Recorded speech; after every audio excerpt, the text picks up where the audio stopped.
Hermanos, vamos a dar continuación al estudio de nuestra Constitución. Vamos a abrir nuestras Biblias en 2 Corintios capítulo 6, versículo 14. 2 Corintios 6, 14. Estamos tratando uno de estos últimos artículos de nuestra Constitución, en este caso el 12, donde estamos hablando acerca de qué posición tomamos nosotros ante asuntos contemporáneos, ante asuntos de nuestra generación que surgen, se levantan en contra de la verdad de las Escrituras. Conscientes de los tiempos en que vivimos y del descuido que ha habido en diferentes iglesias y la fuerte presión que hay desde el mundo sobre ciertas enseñanzas bíblicas, nos es preciso establecer claramente la posición de nuestra iglesia sobre algunas doctrinas bíblicas. Estamos tratando en esta mañana el caso o un asunto tan corriente en nuestras iglesias que son los matrimonios mixtos. Hoy daremos finalización a este tema, a este punto que hemos querido llamar la atención de todos para que podamos ser conscientes de lo que Dios pide en su palabra, cuál es la voluntad de Dios en cuanto a los matrimonios mixtos. Dice así en 2 Corintios capítulo 6, versículo 14. No os unáis en yugo desigual con los incrédulos, porque ¿qué compañerismo tiene la justicia con la injusticia? ¿Y qué comunión la luz con las tinieblas? ¿Y qué concordia Cristo con Belial? ¿O qué parte del creyente con el incrédulo? ¿Y qué acuerdo hay entre el templo de Dios y los ídolos? Porque vosotros sois el templo de Dios, del Dios viviente, como Dios dijo: habitaré y andaré entre ellos, y seré su Dios, y ellos serán mi pueblo, por lo cual salid de en medio de ellos y apartaos, dice el Señor, y no toquéis lo inmundo, y yo os recibiré, y seré para vosotros por Padre, y vosotros me seréis hijos e hijas, dice el Señor Todopoderoso. Como hemos comentado ya en algún momento de estas tres enseñanzas acerca de este tema del matrimonio mixto, acerca de este pasaje de 2 Corintios 6, a primera vista parece o nos parece que este texto se refiere al matrimonio de un creyente con una persona incrédula. Siempre solemos tomar este versículo para poder hacer diferenciación entre esto. Pero el contexto da a entender, la interpretación es solamente implícita y no explícita. Nosotros entendemos que dentro de esta enseñanza sí cabe que aquí también Dios está prohibiendo que nos unamos a yugo desigual en el tema del matrimonio, porque aquí concuerda todas estas comparaciones que Pablo hace, ¿verdad?, en cuanto a estas distinciones entre una parte y otra, el templo de Dios, los ídolos, la luz de las tinieblas, Cristo con Belial.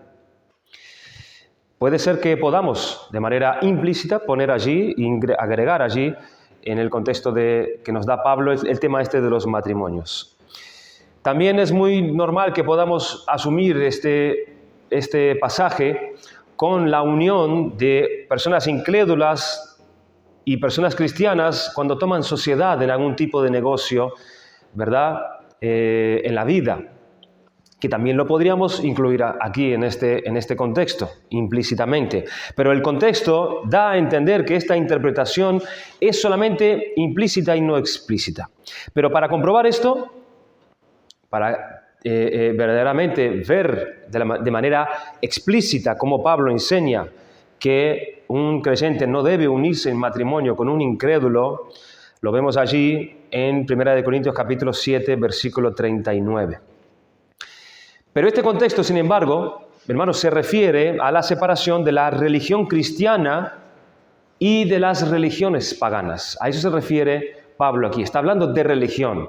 Está hablando de un tema realmente espiritual que conlleva a la separación espiritual de Dios y su pueblo.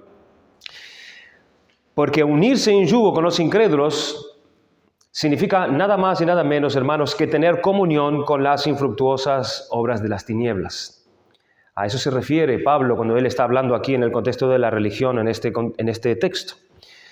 Cuando hacemos esto, estamos tendiéndole la mano a los incrédulos, significando así tener comunión con ellos, tener participación con ellos en ciertas cuestiones, en ciertas cosas.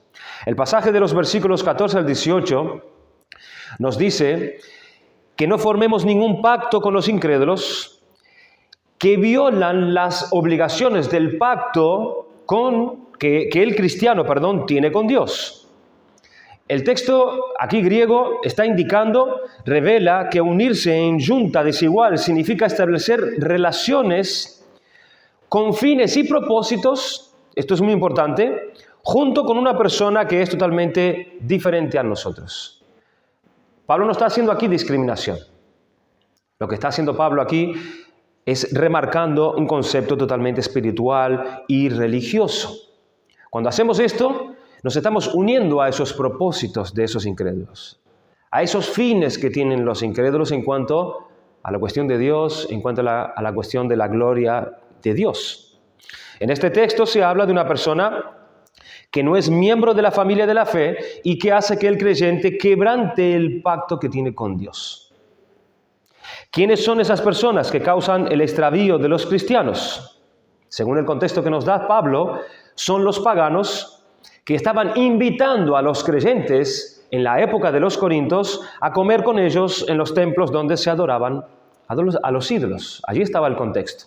Estaba invitando, arrastrando a estos creyentes a que sean partícipes de esas celebraciones idolátricas que tenían estos paganos. De ahí venía aquel temor que encontramos nosotros en esa confrontación de aquellos que estaban siendo, o en la problemática aquella de la comida, ¿se acuerdan? Aquellos creyentes que estaban siendo tentados a sentarse a comer y Pablo decía que la carne, la comida, no tenía poder ninguno, sino que el poder estaba aquí, en este tipo de relación, en involucrarse en esta adoración, en participar en estos propósitos, en estos fines que tenían estos paganos de la época de los Corintios. De la misma manera que comer en la mesa del Señor es participar del Señor, porque de eso se trata, la mesa del Señor es participar del Señor, comer en la mesa de un ídolo es participar entonces de una falsa religión. Y semejante conducta es una afrenta directa hacia el Señor. Pablo les escribe una secuencia de contrastes resaltando la absoluta imposibilidad de que se pueda esperar, fíjense las palabras que él usa, compañerismo, comunión, armonía, parte y acuerdo. Son las palabras que usa Pablo aquí en todas esas comparaciones que él hace entre el creyente y el incrédulo. El incrédulo, sirve a los ídolos muertos de su propio corazón, pero Pablo está diciendo aquí que el creyente es templo del Dios viviente. Él debe servir al Dios ahora a quien ha creído. Dios es un padre para su pueblo y a éste se le pide que se guarde puro. Es el mandamiento, es el llamado de Dios a su pueblo. La pureza, no la mezcla. La pureza solo y absolutamente en servicio a Dios. Y si ellos lo hacen, Dios promete que los recibirá y permanecerá con aquellos que se mantienen sin tocar lo inmundo. El pasaje dice, habitaré y andaré entre ellos y seré su Dios y ellos serán mi pueblo. Aquí está la promesa de Dios.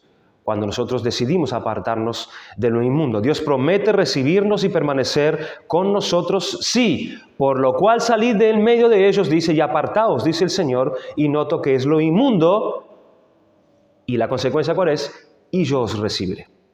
Y yo os recibiré. Dios exige lealtad total al pueblo de su pacto y por lo tanto les exigen a estos que se esfuercen en ser puros. Así como Él es santo, Dios espera también que su pueblo sea santo. Habíamos analizado esta palabra santo, que es apartar. Dios aparta todo aquello que va a entrar en relación con Él para uso puro y exclusivo para el servicio de Él. Así como Dios es santo, Él nos llama a nosotros que seamos igual, que seamos apartados, separados de lo inmundo.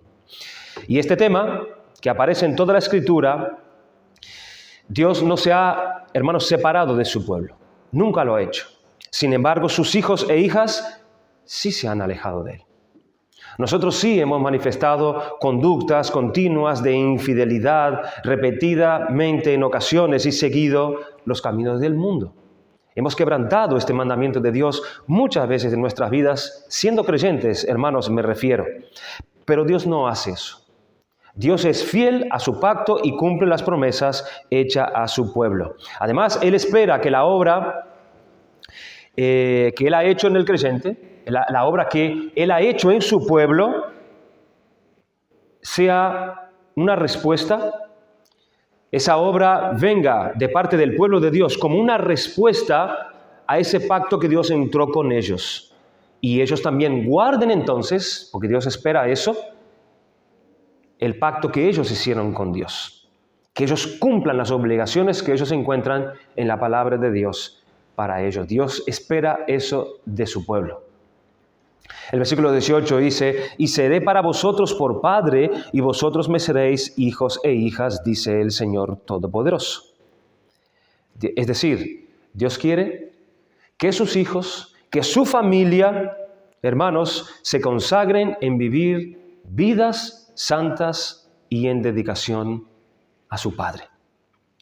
Porque es una afrenta a Dios, hermanos, llamarlo a Él Padre y después ensuciarnos nosotros mismos con la abominación de nuestros ídolos.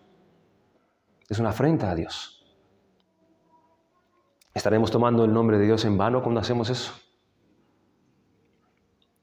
Porque estas promesas han sido dadas por el mismo Señor Todopoderoso, como dice allí Pablo, a quien nadie, ni en los cielos ni en la tierra, se puede comparar. Es el Dios Todopoderoso quien nos manda esto. Así que Pablo, allí en el capítulo 7, versículo 1, como muchos interpretan esto, que este versículo 1 debería ser la finalización del capítulo 6, nos da una excelente conclusión en cuanto a lo que él viene tratando allí en el capítulo 6. Así que, amados, puesto que tenemos tales promesas de Dios, que Dios promete estar con nosotros, andar con nosotros, habitar en medio nuestro, que nos exhorta, limpiémonos de toda contaminación de carne y de espíritu, perfeccionando la santidad en el temor de Dios.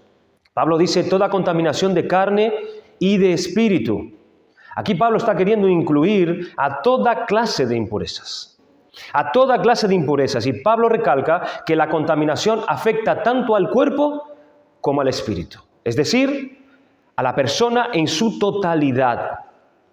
La referencia de Pablo a la carne y al espíritu debe interpretarse como la referencia a una persona que está dedicada completamente al servicio de Dios. Una persona que es limpia en lo exterior con respecto a la carne y en lo interior con respecto al espíritu. Es decir, es una persona que está caminando con Dios íntegramente.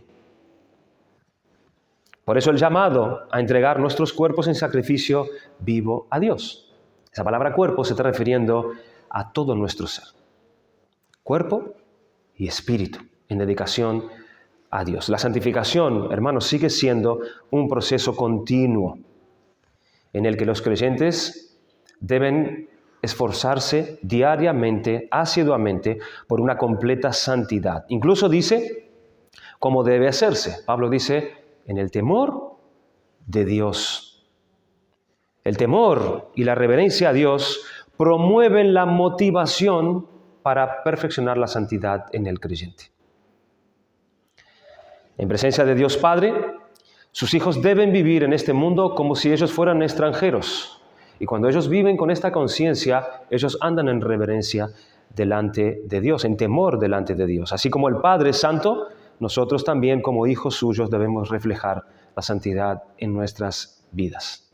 Por eso Pablo es más explícito, ahora sí, en 1 Corintios capítulo 14, versículo 38, en cuanto al matrimonio. Allí él está tratando el caso de una mujer viuda creyente. El único matrimonio al que puede acceder esta mujer viuda, que es creyente, es en el Señor. Es el único tipo de matrimonio que ella puede acceder, en el Señor. Que no se refiere, cuando él dice al Señor, no se refiere a que tengamos una boda evangélica, hermanos. No se está refiriendo a que tengamos una boda, un matrimonio en el contexto de una iglesia cristiana. Pablo nos está refiriendo que debe ser, cuando habla en el Señor, a través de un ministro evangélico o a través de una predicación en el día de la boda que sea conforme a la palabra de Dios, que sea bíblica, sino lo que hemos estado diciendo hasta ahora. No casarse, no aparentarse, no ser una misma carne con un incrédulo. Esa es la la directriz de Pablo explícita.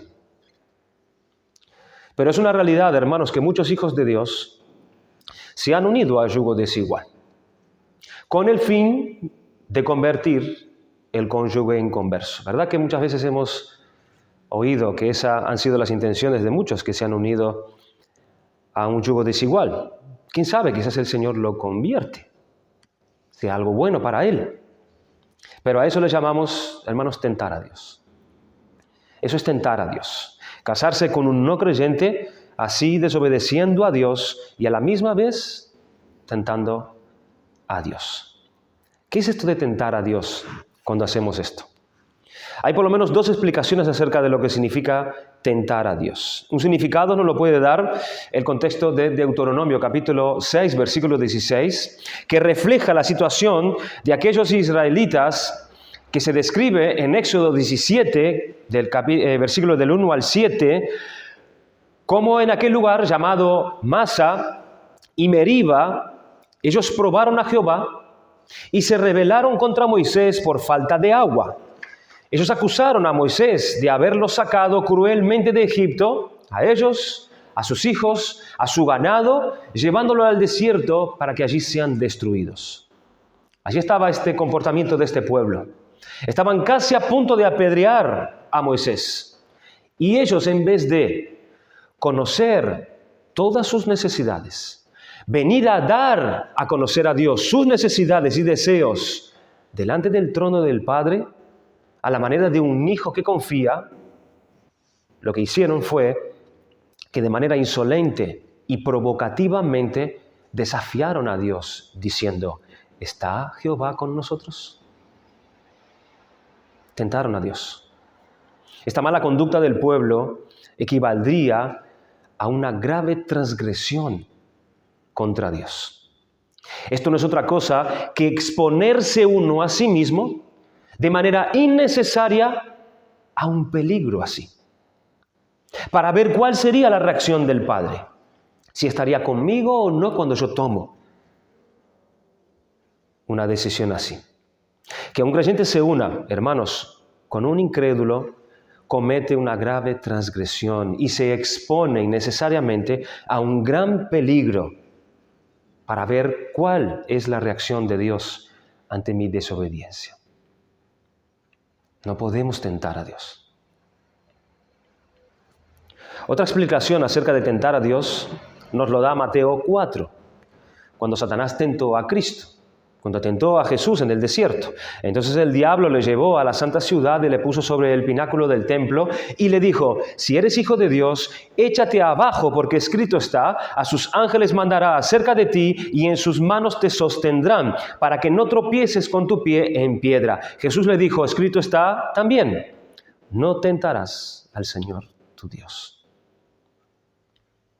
Esta otra manera de tentar a Dios es cuando nosotros pretendemos alcanzar las bendiciones de Dios cambiando la voluntad de Dios, cambiando los planes de Dios, tratando de alcanzar el favor de Dios fuera de los medios ordenados por Dios para poder recibir dichas bendiciones. Es querer usar mis propios medios fuera de los medios de Dios y tentar a Dios en dejar sus medios, sus planes, para que por medio de los míos yo obtenga su bendición.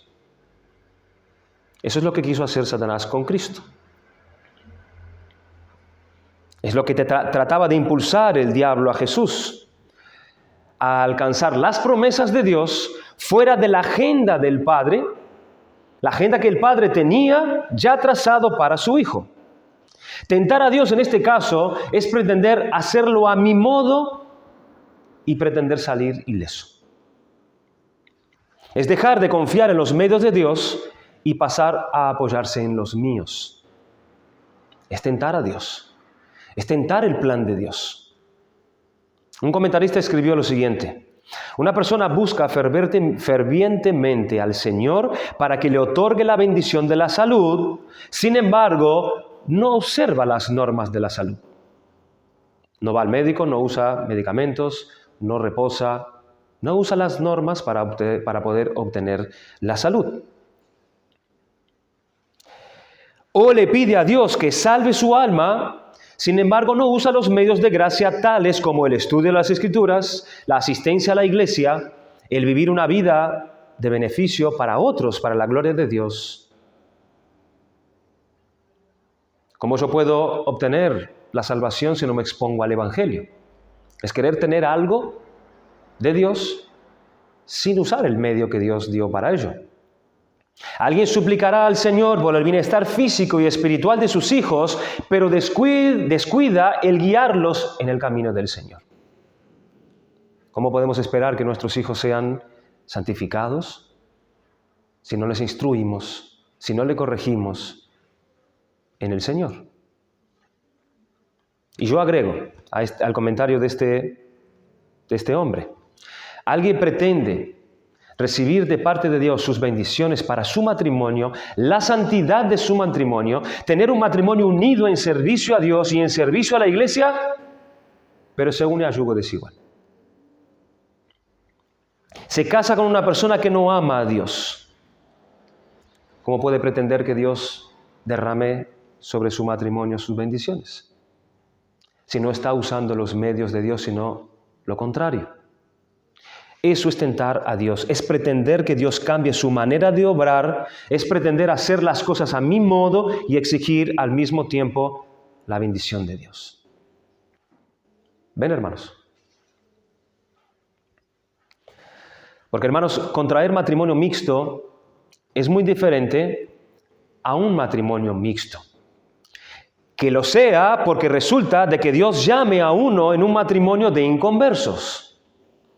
El resultado es un matrimonio mixto también, cuando esto es lo que sucede. Pero la condición es distinta totalmente a ese otro matrimonio mixto que es producto de que un cristiano ha buscado un cónyuge que no lo sea. 1 Corintios 7, 13, 14 tenemos el caso de un matrimonio donde la mujer ha sido llamada a la salvación por Dios cuando los dos eran incrédulos, quedando así un matrimonio mixto. Y la directriz que da Dios aquí en una situación como esta es que permanezca así. Que permanezca así, de esa manera, que no se divorcie, dado que el marido y los hijos son santificados por medio de esa mujer. Dice así el texto: y si una mujer tiene marido que no sea creyente y él consiente en vivir con ella, no lo abandone. Porque el marido incrédulo es santificado en la mujer y la mujer incrédula en el marido. Pues de otra manera, vuestros hijos serían inmundos, mientras que ahora son santos. Esto es, ese hombre y esos hijos vienen a quedar bajo la influencia santificadora de la verdad que ahora esa mujer profesa. Es otro contexto este tipo de matrimonio mixto. En 1 de Pedro, capítulo 3, versículo 1, habla que esa mujer, en esta condición, incluso puede llegar a ganar a su esposo. Dice: asimismo vosotras, mujeres, estad sujetas a vuestros maridos, para que también los que no creen en la palabra sean ganados sin palabra por la conducta de sus esposas. Y aquí Pablo, cuando se refiere a que sean ganados, se está refiriendo a ganarlos para Cristo. Sean salvos verdaderamente. Quédense así. Influencien allí en sus matrimonios la verdad del Evangelio. ¿Quién sabe si Dios salva a ese cónyuge incrédulo? No hay ninguna duda que las Escrituras nos enseñan que estas condiciones de santificación de su esposo y de sus hijos viene a la familia por causa de esa mujer que se convierte en un matrimonio de incrédulos. Pero nunca al revés. Ese tipo de santificación, ese tipo de obra que Dios hace en la familia, nunca viene al revés. No se nos dice por ningún sitio en la Biblia que se pueden dar estas bendiciones en una familia cuando un hijo de Dios se casa con un incrédulo. Sino más bien, hermanos, todo lo contrario. Lo que se experimenta son consecuencias terribles y la visita del juicio de Dios, como ya lo hemos visto nosotros en el diluvio. Y como también lo hemos visto repetidamente en la historia del pueblo de Dios en el Antiguo Testamento. Lo que Dios nos dice una y otra vez, que lo que se da en esa clase de matrimonio es el pecado. El pecado es el que va a prevalecer en ese tipo de matrimonio. Y ese pecado es el que va a ir ganando terreno en el matrimonio y en la familia. Y esa es la gran enseñanza de los días antes del diluvio. El pecado fue ganando terreno hasta así corromper a todas estas familias piadosas. Y viene la pregunta, ¿por qué esto es así? ¿Por qué los hijos y los esposos o las esposas son santificados solo en un matrimonio cuando uno se convierte en un matrimonio inconverso y no cuando un hijo de Dios se casa con un inconverso? Creo que la respuesta la hemos visto claramente en Génesis 6 y se deduce de las enseñanzas de que cómo se puede hacer que la verdad se preserve en la familia, que se va extendiendo cada vez más. Génesis 6.2, según Génesis 6.2, ¿qué pasó para llegar al punto de que los hijos de Dios se casaran con inconversos? Pues ellos tuvieron que dejar, primeramente, a Dios de lado.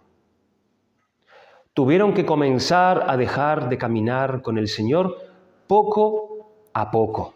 Los deseos de los ojos, la apariencia que tenían esas mujeres, los deseos de la carne, fueron gobernando poco a poco su corazón para tomar tal camino y decisión. Es decir, dejaron ciertos aspectos de la verdad de Dios, del amor a Dios y del celo por Dios a un lado. Como lo vimos en Josué capítulo 23, versículo del 11 y 12, amar a Dios y buscar casarse con un inconverso son dos cosas incompatibles. Lo una se hará negando o yendo contra la otra. Allí está escrito en Josué 23, 11, 12. Guardad pues con diligencia vuestras almas para que améis a Jehová vuestro Dios, porque si os apartéis y os uniereis a lo que resta de estas naciones que han quedado con vosotros, y si concertareis con ellas matrimonios mezclándoos con ellas y ellas con vosotros, allí venía la maldición de Dios sobre ellos. Es como tratar de amar a Dios y amar a las riquezas. O como tratar de amar a Dios y amar al mundo. Es como tener a dos señores. Nadie puede servir a dos señores porque aborrecerá a uno y amará a otro, o bien se entregará a uno y despreciará al otro. Amar a Dios y buscar casarse con un inconverso son dos cosas incompatibles. Cuando un cristiano se casa con alguien que no lo es, escuchen, se está uniendo al mundo. Se está uniendo al mundo. El cristiano se une a los caminos de la impiedad con un cónyuge que rechaza el camino del reino y el pacto de Dios. Se está casando con un enemigo de Dios. Un hijo de Dios no puede buscar comprometerse con un inconverso en el amor a Dios, pero cuando esto sucede es cuando el amor a Dios ha decaído, cuando ya no se actúa en consecuencia con él. Un hijo de Dios se plantea unirse a un inconverso cuando los principios de la verdad de Dios ya comienzan a tener cada vez menos vigencia en la vida de él. Cuando se ha llegado a un punto donde no se busca ya primeramente el reino de Dios y su justicia.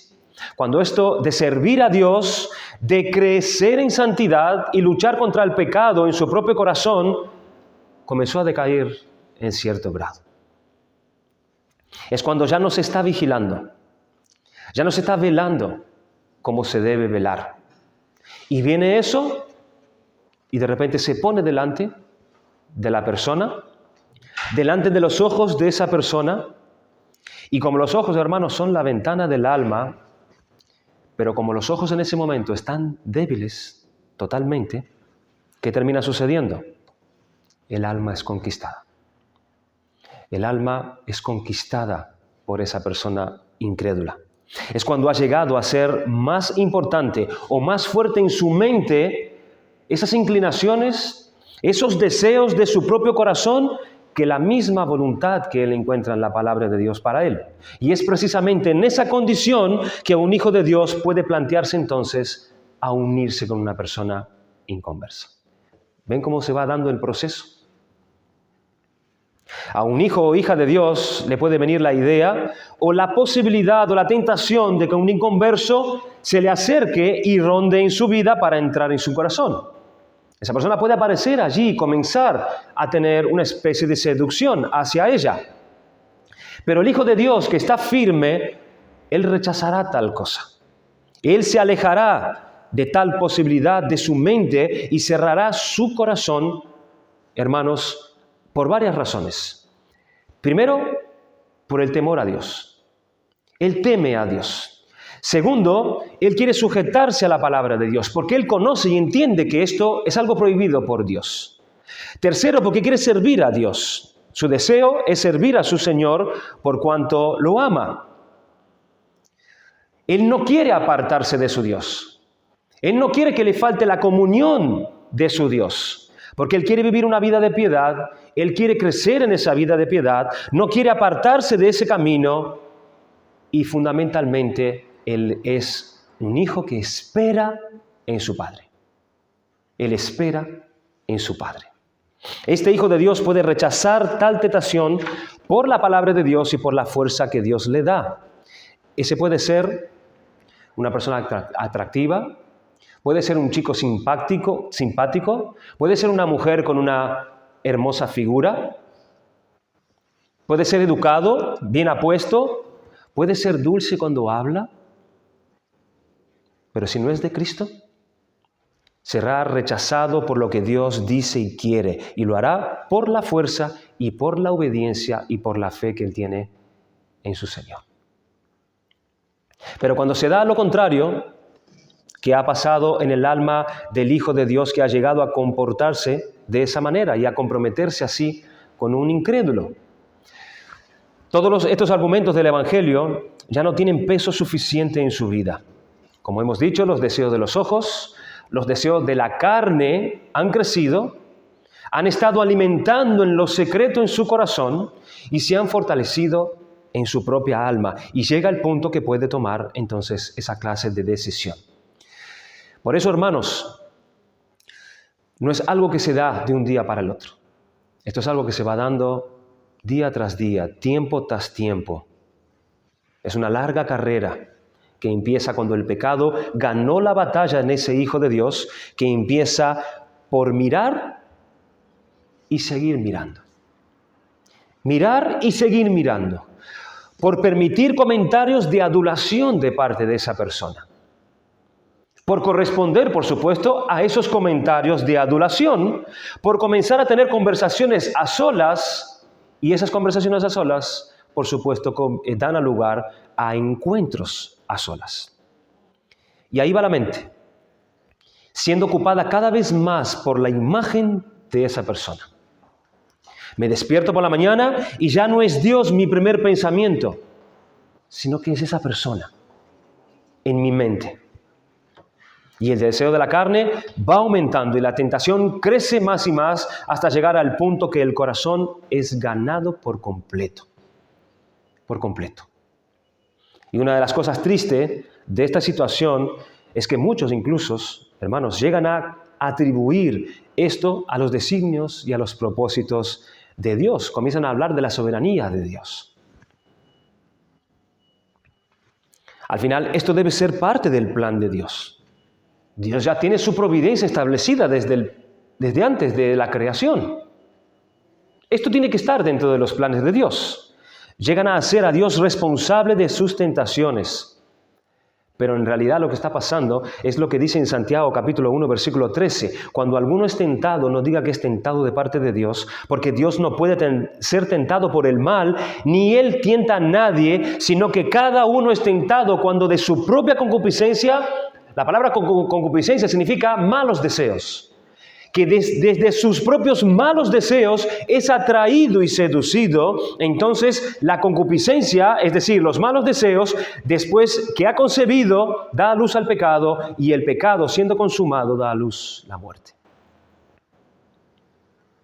La realidad es que esa persona se comprometió en tal matrimonio no por los designios de Dios, sino por la fuerza del pecado en él. Este es el segundo paso. Si esta persona empezó siguiendo las insinuaciones del pecado, siendo que esto no fue una caída, esto no fue una simple caída, tenemos que tener esto en cuenta, sino esto fue una actitud que mantuvo y sostuvo a lo largo del tiempo. Quiso seguir con ese incrédulo. Se lo decían, pero él no escuchaba.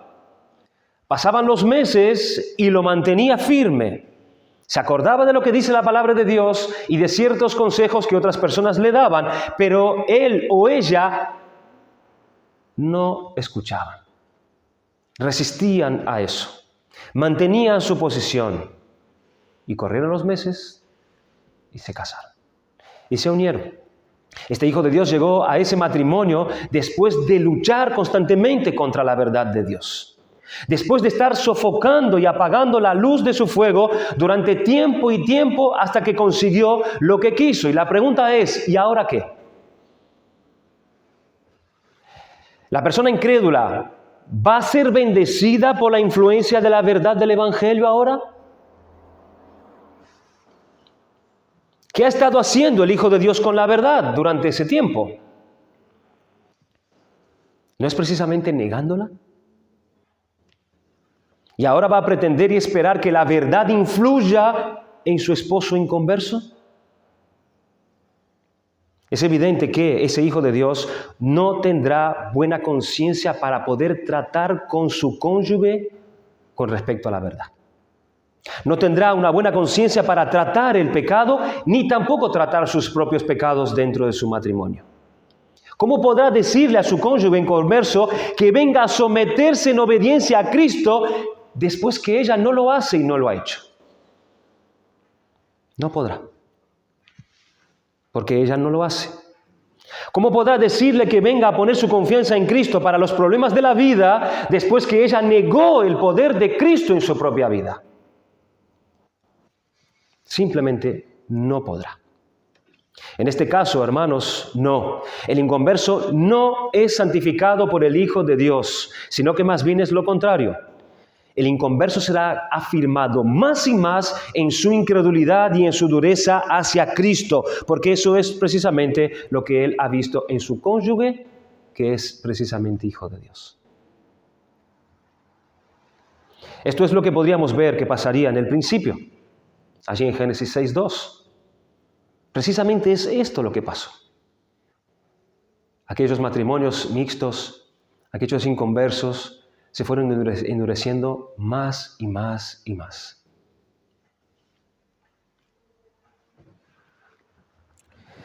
Pero ahí no acabaría todo, porque ¿qué tipo de familia surgiría de semejante unión? ¿Los hijos de tal unión matrimonial son santificados? Por supuesto que no. No vemos que nos diga tal cosa la palabra de Dios. ¿Y por qué? Cuando uno lee en el libro de Proverbios, así como también en Efesios 6, cómo se promueve en la familia la piedad, ¿cuál es el medio que Dios da para que esto se dé? Vemos que es por medio de combatir y es por el medio de luchar contra el pecado que empieza a salir y a darse en el niño, ¿verdad? Es el medio que Dios nos da. Combatir contra el pecado del niño. Aplacar el pecado que se levanta en el corazón del niño. Pero si ese matrimonio empezó dejando presente el pecado y poniendo a un lado la verdad, ¿qué es lo que va a transmitir a sus hijos un matrimonio como ese? Por supuesto que el pecado. El pecado. Esas familias que adoraban a Dios en Génesis 4:25, ellos mantenían la verdad, y mantenían la piedad en sus casas y la transmitían a sus hijos por medio de esas directrices que se nos dice tanto en Proverbios como en Efesios.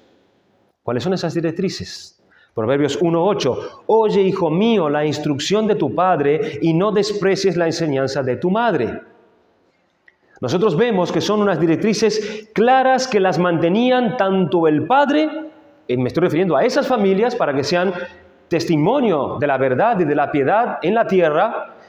Tanto el padre como la madre mantenían ambos esa verdad. Estaban de acuerdo. El niño no se podía escabullir, no se podía refugiarse en el padre cuando la madre le mandaba algo y tampoco viceversa. El niño debe de vivir sometido y bajo la influencia constante de una sola guía, de una sola enseñanza que da su padre y le da su madre, y que por supuesto es la misma que se desprende de la palabra de Dios. Y enseñarles a que ellos aprecien esa enseñanza, que la reciban con interés como algo importante que debe de aprender y a escuchar. Y esto es algo, hermano, que los padres necesariamente lo deben creer así.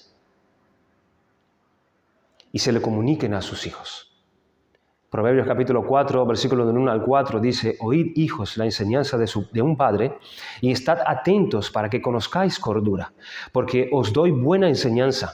No desamparéis mi ley, porque yo también fui hijo de mi padre, delicado y único delante de mi madre, y él me enseñaba y me decía: retenga tu corazón mis razones, guarda mis mandamientos y vivirás.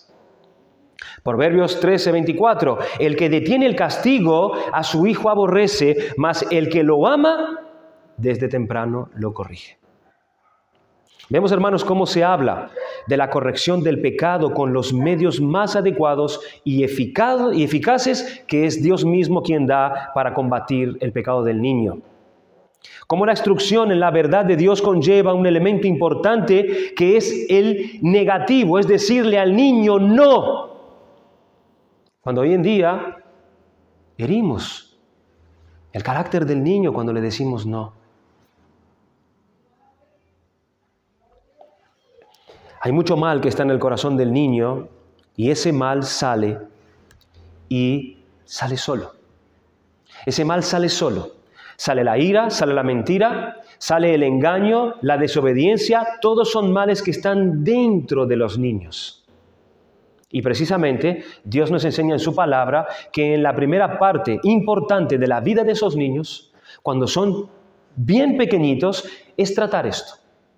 Es tratar precisamente estos pecados que hay en ellos para que no salga más, para que sean aplacados, para que lo deje, que tenga dominio para decir no a esto y no a aquello. Desde temprana edad hay que tratar esto con ellos. Y ahí la disciplina tiene un papel fundamental en la vida de los padres para con sus hijos. Es la herramienta que Dios da a los padres para poder tratar ese mal que hay en el niño. Y esta es de las medidas más necesarias en la primera parte de la vida de los niños. Hay un dicho que dice que un árbol no se puede enderezar una vez que está seco. El árbol siempre se endereza cuando él está verde. Ahí él es flexible para ir enderezándolo. Cuando ya está seco, cuando ya está grande, ya no lo puedes enderezar.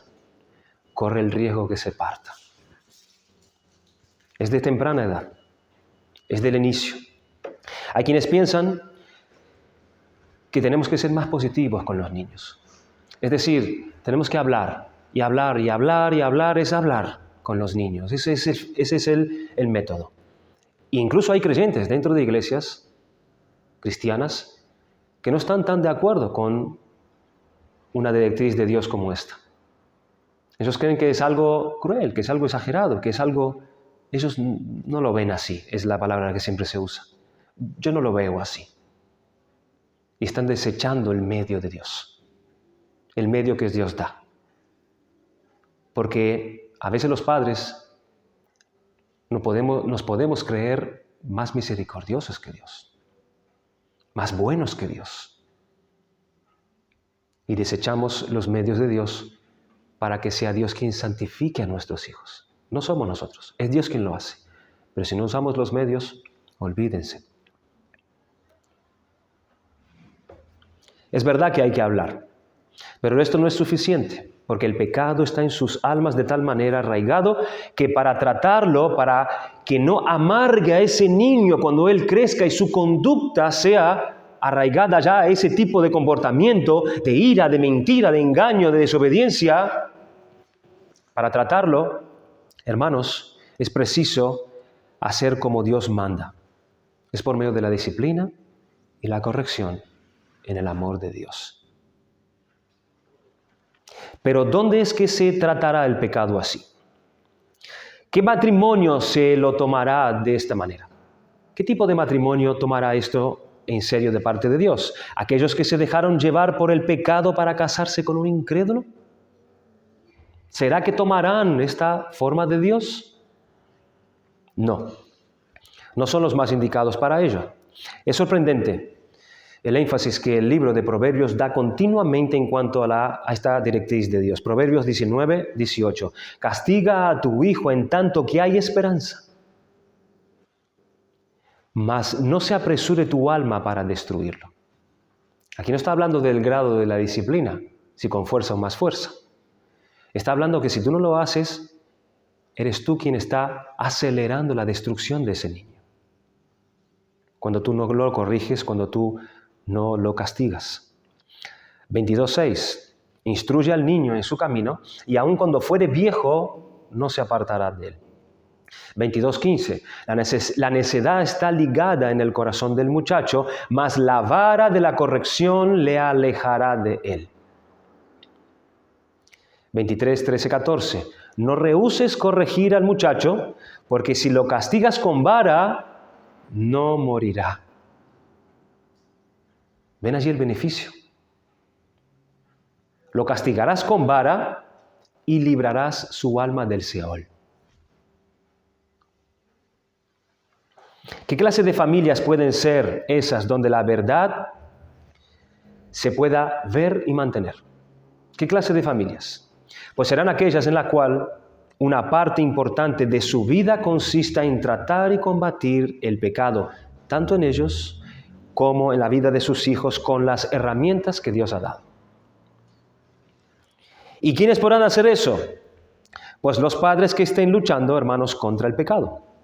Pero si un hijo de Dios ha acudido al pecado para poder entrar en matrimonio con un inconverso, luchará éste luego contra el pecado en su familia y en sus hijos. Siendo así, la forma que el pecado ganó la batalla en la propia vida de él.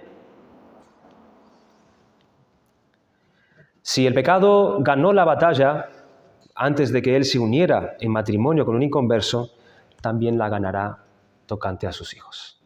También lo hará. Esto es lo que nos muestra el pasaje de Génesis 6, hermanos.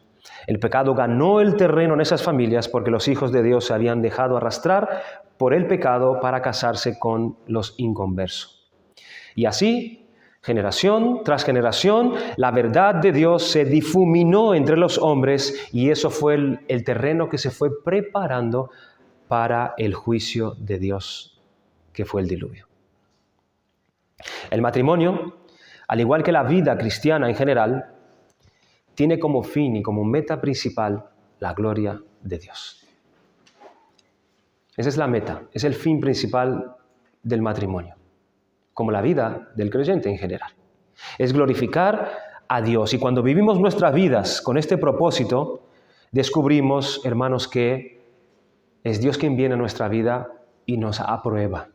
Nos aprueba con su gozo, nos aprueba con su gracia, nos aprueba con su presencia como Él prometió, nos aprueba con su guía. Pablo nos dice que cuando un esposo muere continuamente a sí mismo y una esposa se somete amorosamente al liderazgo bíblico de su esposo, el Evangelio de Jesucristo se muestra al mundo. Es lo que dice en Efesios 5, 21 al 33. En el matrimonio, los esposos y las esposas deben florecer como demostraciones vivas del amor de Cristo para su iglesia. ¿Cómo podemos esperar que nuestros matrimonios reflejen plenamente este profundo misterio si entramos a propósito, si entramos de manera desobediente en este pacto con alguien que no creen que Jesús es el Señor? Es la gloria y la fama de Dios y el deseo impulsado por el Espíritu de promover su Evangelio, lo que informa nuestra manera de enfocar el matrimonio. Por eso nos unimos en matrimonio a alguien que nos ayudará a correr bien la carrera. Nos unimos en matrimonios a alguien que nos ayudará a perseverar en la santidad, a adorar a Dios como es debido y a proclamar su evangelio al mundo para la gloria y para nuestro bien. Una persona inconversa no me ayudará a eso, sino a todo lo contrario. Pues es esto mismo lo que Dios nos dice en todas las Escrituras. Hermanos jóvenes, espero que estas razones nos hagan considerar, nos hagan pensar al respecto.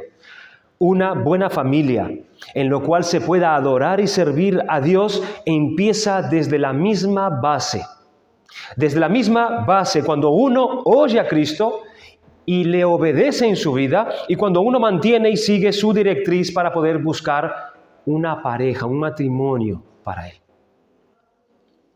Es yendo a buscar a ver qué es lo que Dios, lo que Cristo quiere, cómo lo quiere, que sea Él quien me guíe. Que Dios nos ayude a entender esto, a enseñarlo y también a defenderlo en nuestra iglesia, porque este es este punto que estamos señalando y lo ponemos en nuestra Constitución, que es lo que nosotros pensamos y defendemos, cuál es nuestra posición en cuanto a un tema como este.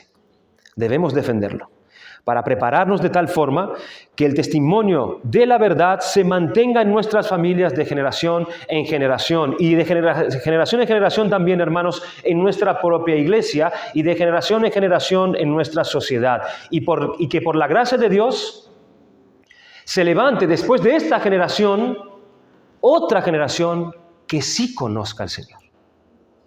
Que sí conozca al Señor.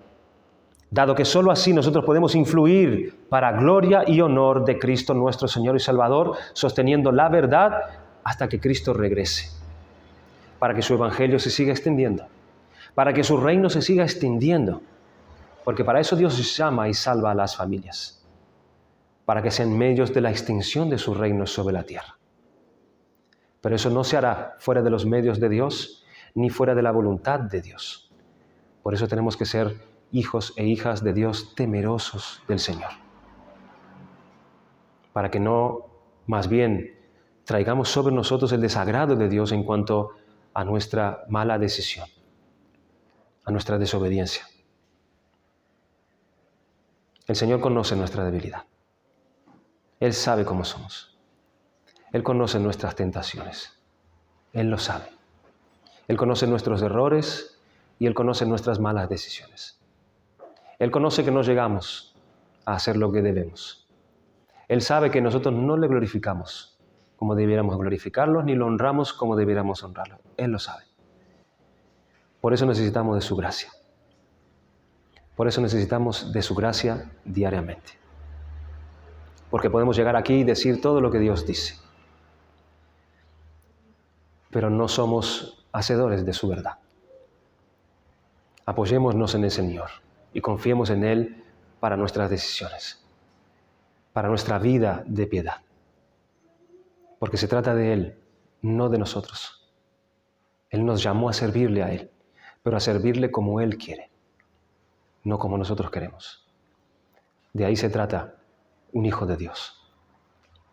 Vamos a dar gracias al Señor por su palabra.